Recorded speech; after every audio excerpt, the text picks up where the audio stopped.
Cluster 4 of the local questionnaire concerns the rights of communities to the resources, including the plants and the animals, on their lands. This also includes forests and fisheries, and the benefit sharing from exploitation of these resources by others.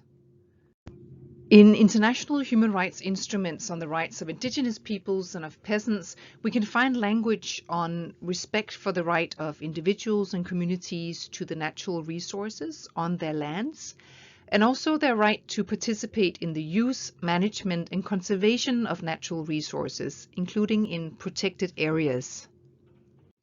The voluntary guidelines on responsible governance of tenure and several international human rights instruments, including ILO 169 and the UN Declaration on the Rights of Peasants and People Working in Rural Areas, talk about the need for equitable distribution of benefits on mutually agreed terms.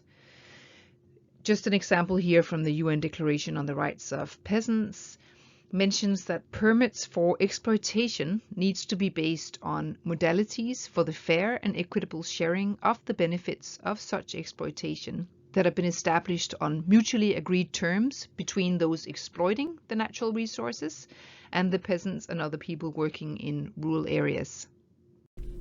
In the online local questionnaire, I'll click on Cluster 4.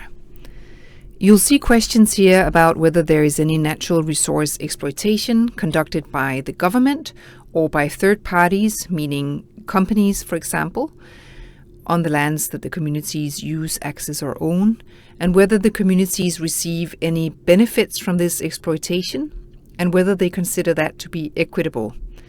It's important here to provide some further information describing the case. What are the communities receiving? Why are they finding that to be fair or not? How was it negotiated, etc., to document this case of benefit sharing or lack of the same.